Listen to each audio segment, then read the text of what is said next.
ከሰሞኑ የቤዛ ጉዳይ ተነስቶ አንድ ጳጳስ በአታቸው እንዲታቀቡ ውሳኔ አሳልፈው ነበር ቋሚ ሲኖዶስ አቡነ ገብርኤል እሳቸው አሁን የእሱን ትእዛዝ ሽረው አምቦ ሄደው በዓል ሲያከብሩ ታይተዋል። የተከለከሉበት ሪዝኑን መጀመሪያም አልተነገረንም። አሁንም ደግሞ ሲመጡ ደግሞ በሲኖዶሱ ምልጃና ጥያቄ ነው እንጂ የሚያቅ ኃይል አልነበረም ተብሎ ሲባል ደግሞ በጣም የሚያስገርም ነገር ነው። ከጠቅላይ ሚኒስትሩ ጋር የሃይማኖት አባቶች ሲወያዩ ከኦርቶዶክስ አባቶች ጋር ሲወያዩ ጠቅላይ ሚኒስትሩ አቡነ አብርሃም ካቀረቡት ጥያቄ መካከል አንዱ ይሄ ነው። ስለዚህ ረጅም ጊዜ የቆየ ጥያቄ ነው። አሁን ድንገት የተነሳ ጥያቄ አይደለም። ምን አዲስ ነገር መጥቶ ነው የተፈቀደላቸው?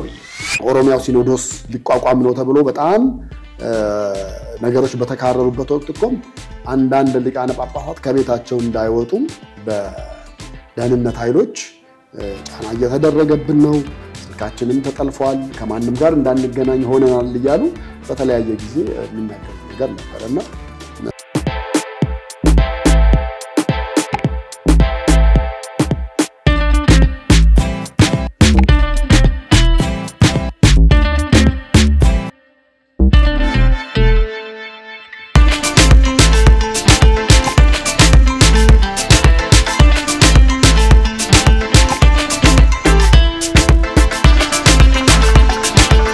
ሰላም ጤና ይስጥልን ውድ ቤተሰቦቻችን እንዴት አላችሁ? ሐመር ሚዲያን እየተከታተላችሁ ነው። ወቅታዊ ፕሮግራማችን ላይ እንገኛለን። ከሰሞኑ 3 የኢትዮጵያ ኦርቶዶክስ ተዋሕዶ ቤተክርስቲያን ጳጳሳት ወደ ሀገር እንዲገቡ መንግስት መፍቀዱን ሰምተናል።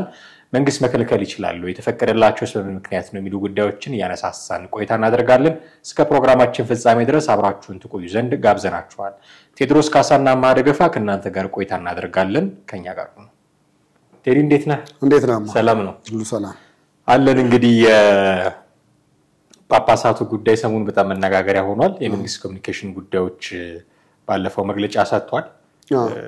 ጳጳሳቱ 3 ጳጳሳት ወደ ሀገር እንዲገቡ አስፈላጊውን ትብብር አደርጋለሁ ብሏል። ለምንድን ነው የሚመጡት? ለምንድን ነው የሚፈቀድላቸው የሚለውን ጉዳይ ከማንሳታችን በፊት ግን ለምንድን ነው የተከለከሉት የሚለው ጥንቱ ነው። እሱን ማንሳት አለብን። 3 ጳጳሳት ናቸው። አቡነ ጴጥሮስ፣ አቡነ ቴዎፍሎስ እና አቡነ ያዕቆብ ሁለቱ አሜሪካን ሀገር፣ አንዱ በዩናይትድ ኪንግደም ሀገረ ስብከት ተሰጥቷቸው እዛ በሊቀ ጳጳስነት የሚያገለግሉ ጳጳሳት ናቸው። ለምንድን ነው የተከለከሉት የሚል ጥያቄ ማንሳት አለብን። ቀድሞ ነገር መጀመሪያ አቡነ ጴጥሮስ የቅዱስ ሲኖዶስ ዋና ጸሐፊ እንደመሆናቸው መጠን እዚህ ብዙ ስራ እንዳላቸው ይታወቃል። ወደ ሀገረ ስብከታቸው ከሄዱ በኋላ ነው እሳቸው ያልተመለሱት። ሁለቱ ግን እዛው የሚቆዩ የሚያገለግሉ ነበሩ። አሁን ርክበ ካህናት ይደረጋል ግንቦት ውስጥ የቅዱስ ሲኖዶስ ምልዓተ ጉባኤ ይደረጋል። ለዛ ነው መምጣት ያስፈልጋቸው። መምጣት እንዲችሉ አስፈላጊውን ትብብር አደርጋለሁ ብሏል መንግስት። ለምን ነው የተከለከሉት? ቀድሞ ነገር ይሄ የብዙዎች ጥያቄ ሆነ ይመስለኛል። ጳጳሳቱንም ጨምሮ ማለት ነው። ጳጳሳቱንም ሲኖዶሱንም ሌሎች ለቤተክርስቲያን ቅርበት አላቸው ብለን የምንላቸውን በሙሉ በጣም ትልቅ ጥያቄ ሆነ ይመስለኛል። ምክንያቱም ስታስበው መጀመሪያስ ለምንድን ነበር የተከለከሉት እነዚህ ሰዎች? አሁን አንዳንዴ ኢትዮጵያ ውስጥ አሁን ባለው ሁኔታ በተለይ ስልጣን ላይ ያለው መንግስት የትኛው አካል እንደከለከለም የትኛው አካል ፈቃጅ እንደሆነም የማይታወቅባቸው ሁኔታዎች በብዛት አሉ። ምክንያቱም ለምሳሌ ባለፈው የአባ መንበረ ሰላማን የመሰረቱት ጳጳሳትና የጳጳስና ማዕረግ ያገኙትን ሰው ማን የከለከለው ሲባል አባ ሕፃን ሆነው ተገኙ። መጨረሻ አባ ሰረቀ ብርሃን ነው ማለት ነው። አባ ሰረቀ ብርሃን ከልካይ በስተመጨረሻ አባ ሕፃን ሆነው ተገኙ እና እሳቸው በአንደበታቸው ስለነገሩን ነው እንጂ እኛ አሁን መንግስት እንደክ የከለከላቸውን ይመሰለን ምን ስልጣን አላቸው አባ ሕፃን ለመከልከል? እንግዲህ የስልጣኑ ጉዳይ አይደለም። የስልጣኑ ጉዳይ ሳይሆን የእጅህ ረጅም የመሆን ያለ መሆን ነገር እንደሆነ ነው የሚገባኝ። ምክንያቱም በርግጥ አባ ሕፃን የዛን ጊዜም ተናግረዋል በምን ምክንያትና ብዙ ነገር ያደረሱባቸው አባ ሰረቀ ብርሃን እንደሆኑ ተናግረዋል። አባ ሰረቀ ብርሃን ደግሞ የዛን ጊዜ ጡንቻ ካላቸውና ከአቡነ ጳውሎስ በቀጣይ ደረጃ የሚታዩ ፍለፊት የሚናገሩ የግንባር ስጋ የተባሉ ሰው ነበሩና በርግጥ አሁን የሰሩት ስህተት እንዳለ ቢሆንም በአባ ጳውሎስ ዘመነ መንግስት ግን ወይ ደግሞ የቤተ ክህነት ዘመን ዘመን ያው ነው እሱ ቤተ ክህነቱንና ቤተ መንግስቱን እንዲያጣረስክ ያው እነሱስ መንግስትነት አይደለ በቤተ ክርስቲያኒቱ ላይ መንግስት ሆኗል ማለት ነው ያላልኩም ቀጥል ወዲያውዲ ብንለው በዛን ወቅት የሰሩትም ጥሩ ነገር አለ ለምሳሌ በኢትዮጵያ ኦርቶዶክስ ተዋሕዶ ቤተክርስቲያን አንድ ሰው ከመቀጠሩ በፊት ዝም ብሎ ሄዶ መቀጠር አይነት ነገር ሳይሆን አጠቃላይ ጠቅላይ ቤተ ክህነቱ ወይ ደግሞ የአዲስ አበባ ሀገረ ስብከት ማስታወቂያ እንዲያወጣ ከዛ በኋላ የቅጥር ሁኔታው በሙስና ባና በሌሎች ነገሮች ሳይሆን በሳቸው በኩል እንዲያልፍ የሰሩት አንድ ነገር እንዳለ አውቃለሁ ለምን በዛን ወቅት ቃለ ምልልስ አድርገን ነበር ከአባ ሰረቀ ብርሃን ጋር እና አንደኛው ጳጳሳት የጠመዱኝ በዛ ነው ብለው ነበር የሚያምኑት እሳቸው ለምንድን ነው በየስላቸው እኔ አጠቃላይ ከዚህ በኋላ የትኛውም ደብር ያገኘውን ዲያቆን ያገኘውን መርጌታ ያገኘውን ቄስ እንደፈለገው ወይ ደግሞ በሙስና እንደሚባለው መቅጠር አይችልም በቀጥታ እዚህ ቦታ ላይ ክፍት የሥራ ቦታ አለ መደብ አለ ብለው ወደኛ ያሳውቃሉ እሳቸው ያን ጊዜ በአዲስ አበባ ሀገረ ስብከት ስራ ኃላፊ ነበሩ በጣም ያሉትና ማስታወቂያ ወጥቶ ተወዳድሮ ከዛ በኋላ ነው የሚላከው ብዬ አጠቃላይ ለአዲስ አበባ ሀገረ ስብከት ጠቅላይ ቤተ ክህነት አዳራሽ ሰብስቤ ይሄን ነገር በሙሉ ተናገርንና ከዚህ በኋላ ማንንም ሰው መጥቶ አይቀጠርም የሚል አወጣናል ከዛ በኋላ በቀጣይ ምንድነው የሆነው አንዱ ጳጳስ ልጅ ይዞ ይመጣና አባ ሰረቀ በል እስቲ ይሄን ልጅ ባክህ ቅጠርልኝ ብሎ ቀጥታ እዚሁ አይኔ ያየ ደብዳቤውን ጻፈው ቶሎ በል ተብሎ በዛ ልክ ጫና ነበረብኝ ብለዋል አንደኛ ከኔ ጋር በነበረን ቆይታ ሁለተኛው አቡነ ጳውሎስ ነፍሳቸውን ይማርና ዶክትሬታቸውን የሰሩት ቅድስት ድንግል ማርያም ጥንተ አብሶ አለባት በሚል ነው የዶክትሬት ማማያ ጽሁፋቸውን የሰሩት እና ያንን ደግሞ እሳቸው ያን ጊዜ ሲሰሩ ገና በስደት ላይ ያሉም ብቻ በጵጵስና ማዕረግ ያሉ ናቸው በምንኩስና ደረጃ ያሉ ናቸው እንጂ ፓትሪያርክ አልነበሩም በኋላ ግን ፓትሪያርክ ሆነው ተቀባይነታቸው በጣም እየጎላ ሲመጣ አቡነ ጳውሎስ አንድ ቀን የሚያስተምሩት ትምህርት በጣም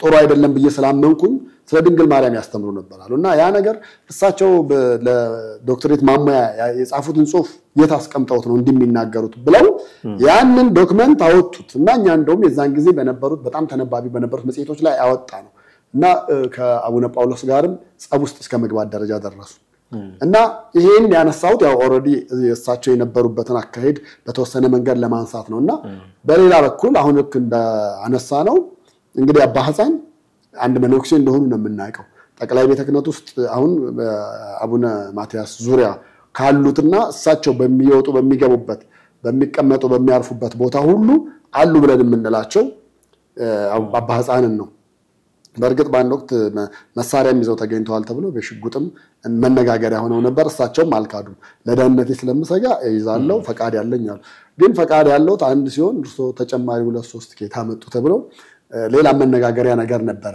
ምን ለማለት ነው እንግዲህ አንድ መነኩሴንም ከዛ ሲመጣ እዚህ ያለው መነኩሴ ደግሞ ማገድ ይችላል ማለት ነው አሁን በእርግጠኝነት መንግስት መግለጫ ሲሰጥ ደንግጠናል እኔም ደንግጫለሁ ለምን ይሄ ነገር በመንግስት ዕውቅና ያለው ኃይል ወይ ደግሞ ራሱ መንግስት አምኖበት ነው ያገዳቸው ከለከላቸው እንጂ በዛ ደረጃ ካልሆነ ለምንድን ነው የመንግስት ኮሙኒኬሽን በዛ ደረጃ መግለጫ መስጠት ያስፈልገው የተከለከሉበት ሪዝኑን መጀመሪያም አልተነገረንም አሁንም ደግሞ ሲመጡ ደግሞ በሲኖዶሱ ምልጃና ጥያቄ ነው እንጂ የሚያቅ ኃይል አልነበረም ተብሎ ሲባል ደግሞ በጣም የሚያስገርም ነገር ነውና ይሄን እንግዲህ መነሻውን በእርግጥ ያነሳውት አንድ ኃይል አለ ከጀርባ ይሄን ነገር ፈቃድ ነሽ የሆነ በኢሚግሬሽን ውስጥ ድረስ እጁ ሊገባ የሚችል እዚህ ከገቡ በኋላ እኮ እንዲመለሱ ነው የተደረገው መጽሐፋቸውም እንደውም የታተመው እንዳይበተን ሁሉ እዛ ደረጃ ድረስ ተደርሷልና ይሄ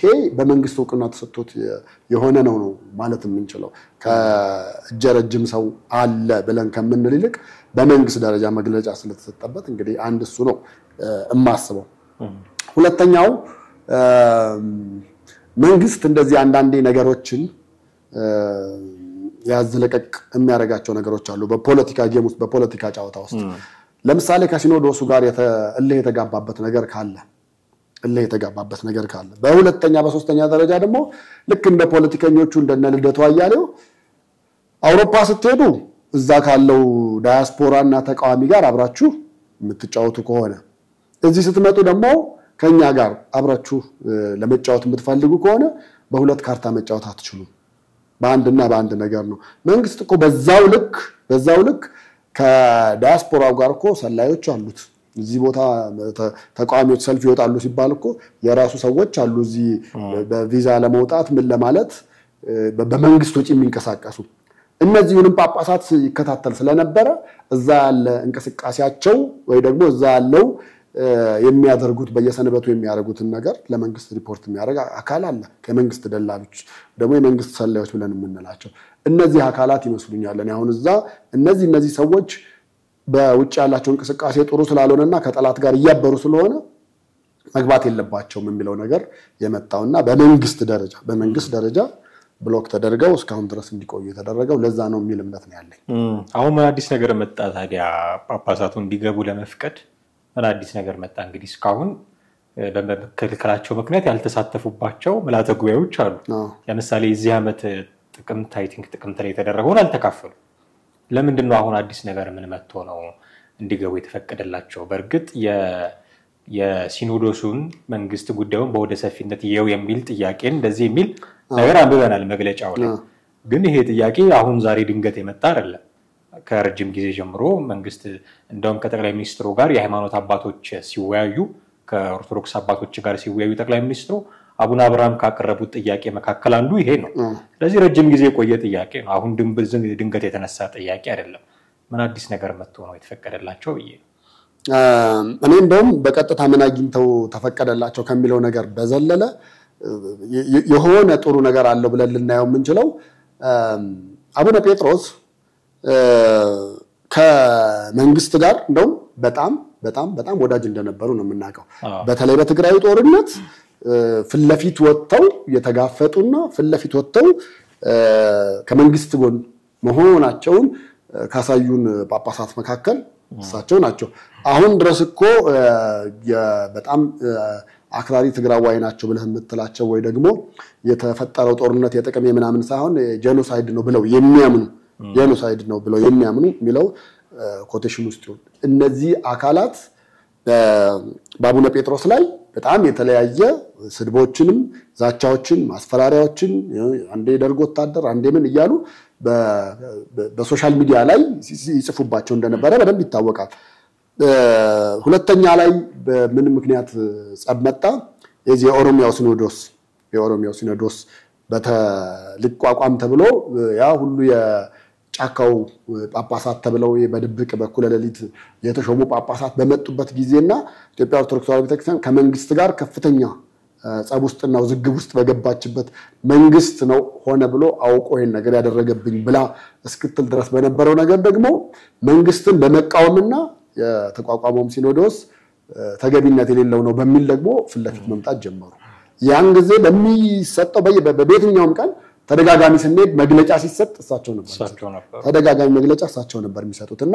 ያን ፍለፊት የመጋፈጣቸው ነገር ደግሞ እንግዲህ ከመንግስት ጋር ሆድና ጀርባ አድርጓቸዋል በእነዚህ ምክንያቶች ተከልክለዋል ብለን ልናስብ እንችላለን አሁን ደግሞ እንግዲህ ያው መንግስት ምርጫም እየመጣ ነው በሚቀጥለው ዓመት ነው ስለዚህ ይሄ ሆደ ሰፊነቱንም በተግባር ለማሳየት የሲኖዶሱን ሙት ቦታ እንደው ተቀባይነት ለማግኘት ነው የሚል ሐሳቤ ነው ያለው ምክንያቱም መንግስት ሁሉ ነገር አድራጊ ፈጣሪ እንደ አገር ውስጥ ያላችሁ ብቻ አይደለም መያዝ የምችለው ወይ ደግሞ በቁጥጥር ስር ማድረግ የምችለው ወይ ደግሞ እንዳትንቀሳቀሱ ማድረግ የምችለው ኢቭን ውጭ ሆናችሁም ተናፍቋታላችሁ እንጂ የተስፋይቱን ምድር ኢትዮጵያ አትረግጣትም የሚል ይመስላል ብዬ ነው የማስበው በዛ ሐሳቤ ነው ብዬ ነው የማስበው ምናልባትም እኮ ከዚህ በኋላም እዚህ ሲገቡም እኮ ሊሆን የሚችለው ነገር አሳሳቢም ወይ ደግሞ አስጊም ሊሆን ይችላል ታስታውስ እንደሆነ እኮ አንድ ሰሞን በተለይ ዛ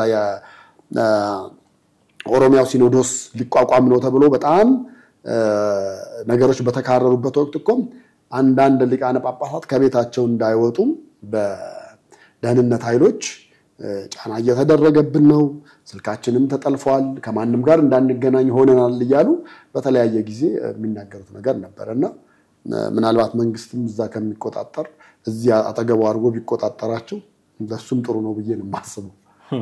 አሁን የሲኖዶሱን ጥያቄ ተቀብሎ ከሆነ መንግስት የፈቀደው በዚህ ደረጃ ጉልበት አለው ወይ ሲኖዶሱስ የሚል ጥያቄ ማንሳት ያስፈልጋል። ምክንያቱም ከሰሞኑ የቤዛ ጉዳይ ተነስቶ አንድ ጳጳስ በበዓታቸው እንዲታቀቡ ውሳኔ አሳልፈው ነበረ ቋሚ ሲኖዶስ አቡነ ገብርኤልን። እሳቸው አሁን የእሱን ትእዛዝ ሽረው አምቦ ሄደው በዓል ሲያከብሩ ታይተዋል። በራሱ መዋቅር ስር ያሉትን አባት ማዘዝ ያንን የማስፈጸም አቅም የሌለው ሲኖዶስ ከመንግስት ጋር ተነጋግሮ ይህንን ማስፈጸም ይችላል ወይ ብሎ መጠየቅም ተገቢ ነው ብዬ እሱ ልክ ነህ። በተለይ የአቡነ ገብርኤል ጉዳይ ሰሞኑን መነጋገሪያ ሆኖ ሳያበቃ ደግሞ ትናንትና አምቦ ተገኙ ተባለና አምቦም ተገኝተው ተመሳሳይ መልእክት ነው ያስተላለፉት። ተመሳሳይ መልእክት ከዚህ በፊት የነበረውን የበለጠ ሊያጠናክር የሚችል ነው። በሱ ጉዳይ ያው ሀገራችን ውስጥ ያሉት ሶስቱ ሃይማኖቶች ጋር በተለይ የብሽሽቅ አይነት ነገሮች የምታየው ነገር አለ። እኛ ጋር ይምጡና እኛን ይምሩን ብሎ የሚል አካል አለ።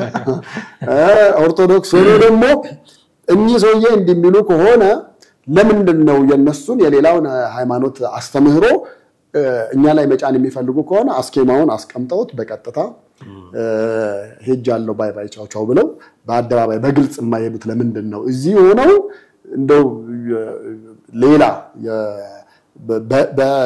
በፊት በነበረው ጊዜ እኮ ቢሆን ኖሮ ልክ እነ አሪዮስንና ሌሎቹን እንደተወገዙት ተወግዞ የሚለዩ ነበሩ። ግን እስካሁን ድረስ ባለው በታሪክ በኢትዮጵያ ኦርቶዶክስ ተዋሕዶ ቤተክርስቲያን በጳጳስ ደረጃ ተወግዞ የተለየ አንድም አላየንም። እርምጃ የተወሰደበት ማንም ላይ አልታየም። ያለምንም አስተምህሮ በማይፈቅደው መንገድ እየተሄደ ስልጣን ሊያሲዝ የሚችል ስልጣን እንዲያዝ በቂ ነው የተባለ ማስረጃ ተይዞባቸው አልተደረገም። እነዚህን ማየት እንችላለን። ቀደም እንዳነሳነው የኦሮሚያ ሲኖዶስ ላይ በህገወጥ መንገድ የተሾሙ ናቸው። በህገወጥ መንገድ የተሾመ ጳጳስ ይሳር ማዕረግ ይሁን የሚለው ከማዕረጉ ይሻር ነው በቃ የሚለው ሌላ ነገር አይደለም እኮ ከማዕረጉ ይሻር ነው። ይሄን ከሴት ጋር ተኝቶስ ቢሆን ድንግል ሆኖ እንደዚህ ከሴት ጋር ተኛ ወይ ደግሞ ሚስት ያገባ ቄስ ለጳጳስ አድርጉኝ ብሎ ጠይቆስ ቢሆን አስተምህሮ አይደለም ብሎ እሪ ሊባል ነው። ግን አይደለም።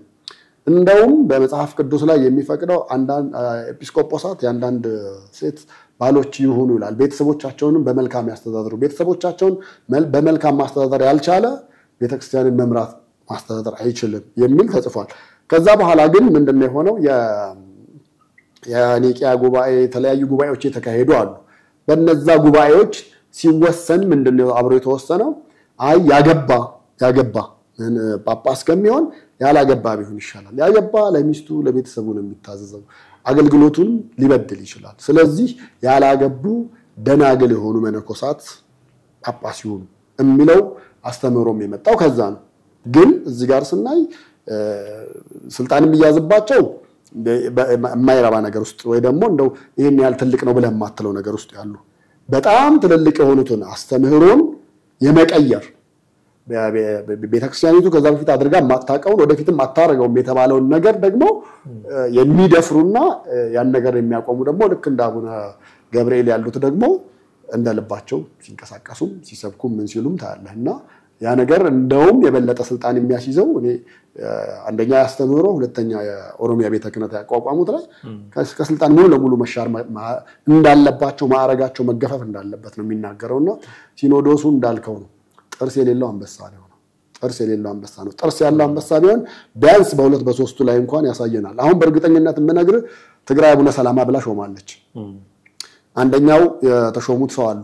አሁን የእሳቸውም የማዕረግ አሰጣጤሽ ስልጣንም ያገኙበት መንገድ ህገወጥ ነው። ከቤተክርስቲያን አስተምህሮ ውጭ ነው።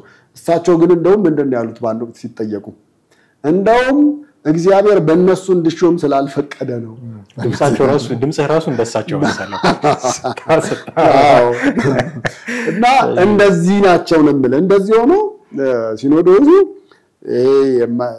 ትንንሽ ብለህ የምትላቸው ነገሮች ላይ ጉልበቱን ማሳየት ሲፈልግ ታየዋለህ።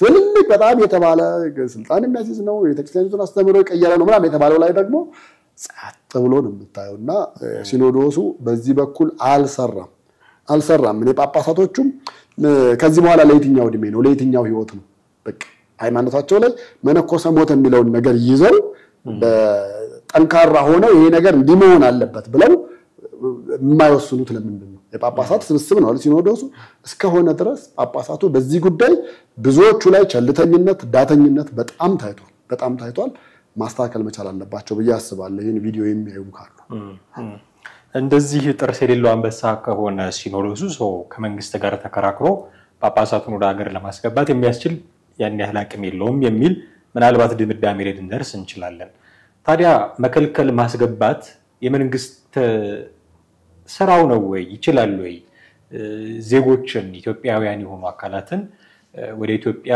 እንዲገቡ የመፍቀድ እንዳይወጡ የመከልከል አሁን ከዚህ ጋር ተያይዞ የሚነሱት ለምሳሌ እናቱ ልደቱ አያሌው ጉዳይም አብሮ ይነሳልና እንዳይገቡ ከልክሏቸዋል የሚባሉ ከልክሎኛል መንግስት ብለው ነው የቀሩት እንግዲህ እስካሁን ከመንግስት በኩል የተሰማነው ኦፊሻል ነገር ስለሌለ መንግስት እንዲህ ብሏል ማለትም አንችልም በርግጥ እና ዜጎችን እንዲህ ማድረግ ይችላል ወይ መንግስት አትጉ ማለት እና ደግሞ ከዚህ ከገቡ አለማስወጣት ውጪ ከገቡ ደግሞ ወደ ሀገር አለማስገባት ዜጋህን ወደ ሀገር እንዳትገባ ብሎ መከልከልስ ይቻላል ወይ እውነት ለመናገር ይሄ በሰለጠነው ዓለም ቢሆን ኖሮ ግለሰቡ መንግስትን ከሶ በፍርድ ቤት ከሶ ረቶ